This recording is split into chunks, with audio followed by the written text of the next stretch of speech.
namoden izet, hobi duo, mabuk cek, bercakap cek, ajan patik-patik lo den.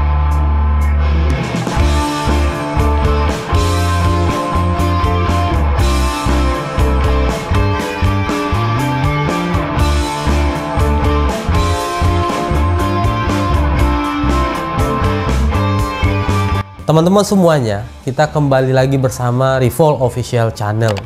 Jangan lupa di subscribe, like, dan komen.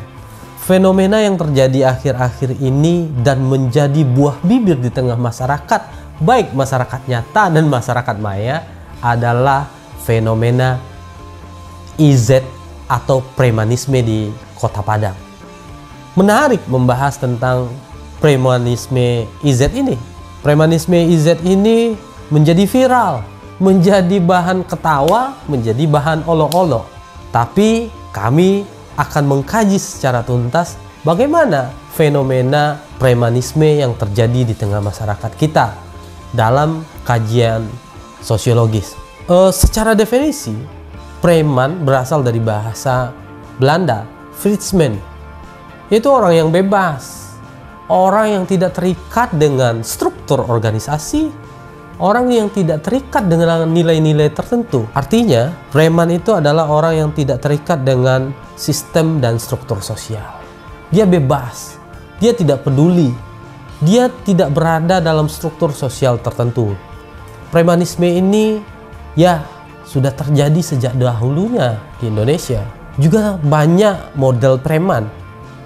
Yang pertama itu adalah preman yang tidak terorganisir. Siapa yang preman yang disebut dengan preman yang tidak terorganisir ini? Adalah mereka yang bergerak secara sendiri-sendiri atau ya berkelompok tetapi hanya bersifat sementara tanpa memiliki ikatan yang tegas dan jelas. Yang kedua adalah preman yang memiliki pimpinan. Biasanya preman yang memiliki pimpinan ini menguasai wilayah tertentu. Katakanlah ada yang dituakan di sana. Ada preman yang terorganisir di pasar, ada preman yang memiliki pimpinan di tempat parkir, di terminal dan lain sebagainya. Yang ketiga adalah preman yang terorganisir dalam kelompok tertentu. Preman ini biasanya berada di dalam wadah organisasi. Dia menggunakan organisasinya sebagai tempat bernaung dan biasanya mereka lebih tersistematis dan terstruktur. Nah, teman-teman semuanya, dalam fenomena yang terjadi akhir-akhir ini dalam kajian kita adalah fenomena premanisme yang tidak terorganisir, di mana dia bergerak secara individu dan tidak memiliki ketua. Dia tidak terikat oleh sistem dan struktur. Teman-teman semuanya, ternyata secara ilmiah premanisme ini juga dapat dibagi dalam beberapa tingkatan. Ada preman di tingkat bawah. Ya, biasanya preman yang melakukan tindakan kriminal ringan. Contohnya pemukulan, pemalakan, pemerasan, dan ya tipiring, tindak pidana ringan. Tingkatan yang lebih di atasnya adalah preman tingkat menengah. Biasanya preman tingkat menengah ini lebih memiliki pendidikan. Dia dipakai atau sudah bisa bekerja sama dengan instansi-instansi tertentu. Katakanlah contohnya yang paling akrab di telinga kita seperti dalam tanda kutip debt collector. Dia adalah penagih hutang. Dia digunakan oleh struktur tertentu, instansi tertentu untuk memungut atau menagih hutang kepada orang lain, baik individu ataupun kepada kelompok juga. Ada preman pada tingkatan berikutnya adalah preman tingkat atas. Preman tingkat atas ini biasanya dia memiliki organisasi yang memiliki tatanan nilai juga di sana. dia ada strukturnya, ada sistem nilainya, ada norma yang mengatur dalam kelompok itu. Nah, biasanya kelompok preman ini bernaung dalam satu organisasi. Dia memiliki pimpinan, dia memiliki struktur organisasi juga lah di dalamnya. Dan yang keempat, perkembangan preman selanjutnya adalah preman pada tingkat elit. Nah, ini yang lebih berbahaya. Preman di tingkat elit ini, misalnya dia bisa berada dalam struktur yang lebih formal. Seperti apa?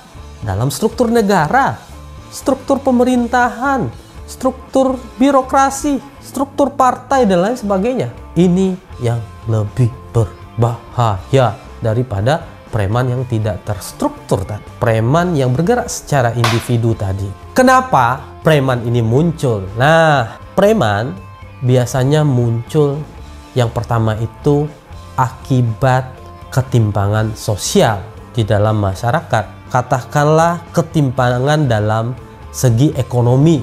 Ketika angkatan kerja banyak, tetapi lapangan kerja tidak tersedia. Kelompok inilah yang menjadi preman. Preman juga diakibatkan karena ketimpangan pendidikan.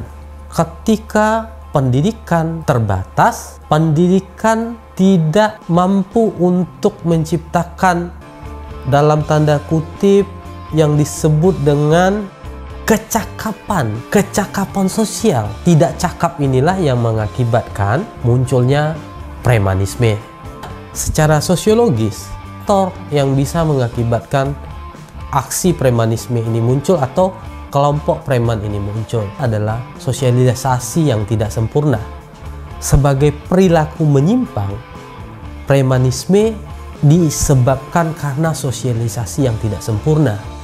Baik dalam keluarga, sosialisasinya tidak sempurna, ataupun dalam sektor yang lebih luas, sosialisasi yang tidak sempurna dilakukan oleh masyarakat atau dilakukan oleh institusi pendidikan, atau bahkan sosialisasi yang tidak sempurna dari media massa. Nah, inilah yang mengakibatkan aksi premanisme ini atau premanisme muncul. Yang kedua, kenapa premanisme muncul? Akibat adanya tekanan sosial. Nah, tekanan sosial ini seperti tekanan ekonomi. Lapangan pekerjaan tidak ada pilihan. Jadi premanisme saya pikir bukanlah sebuah cita-cita orang, tapi premanisme muncul karena keterpaksaan, karena pilihan-pilihan tidak ada lagi. Kalau kita menanggapi aksi premanisme yang dilakukan oleh IZ secara preman juga, saya pikir kurang tepat juga. Kenapa?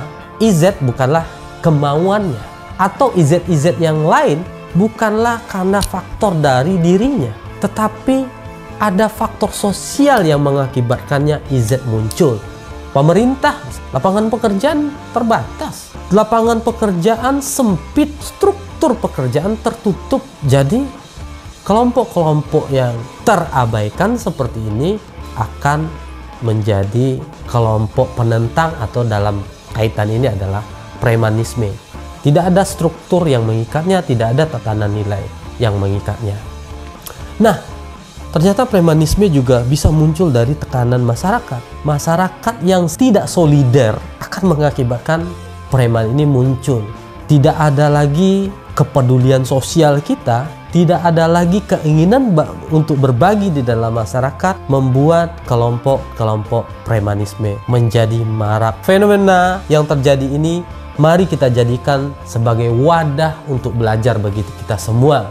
Tidak mungkin sesuatu terjadi tanpa ada penyebabnya. Fenomena IZ ini harus kita sikapi dengan arif dan tidak juga dengan aksi-aksi yang berlebihan. Aksi-aksi yang tebar pesona oleh pemerintah ataupun oleh aparat keamanan. Dalam hal ini IZ ya fenomena biasa saja, fenomena yang terjadi di tengah masyarakat, dan tentunya harus kita carikan solusinya. Solusinya tidak hanya sekedar berhenti dengan menangkap IZ-nya, tetapi pemerintah harus memikirkan yang lebih luas dari itu. bagaimana secara preventif harus menekan atau membuat tidak ada lagi fenomena IZ yang lain. Marilah kita lebih arif. Saya pikir juga aksi netizen menyerang media sosialnya IZ juga berlebihan. Jangan terlalu berlebihan. Aksi kita itu dapat mengakibatkan sesuatu yang jauh lebih buruk dari peristiwa hari ini. Tapi yang perlu diingat, IZ perlu diselesaikan. IZ tidak boleh muncul lagi. IZ berbahaya, tetapi IZ pada level yang elit itu jauh lebih berbahaya. Elit politik yang menjadi preman jauh lebih berbahaya daripada IZ. Koruptor jauh lebih berbahaya daripada IZ. Broker jauh lebih berbahaya daripada IZ. Mafia hukum, mafia politik itu yang harus lebih penting diberantas ketimbang seorang IZ. Terima kasih teman-teman semuanya. Tetap terus ikuti, saksikan, tonton video-video kami di Revolve Official Channel. Saya jamin video-videonya menarik, menganalisis secara tajam, mengkaji secara dalam, dan tentunya dengan cara yang berbeda.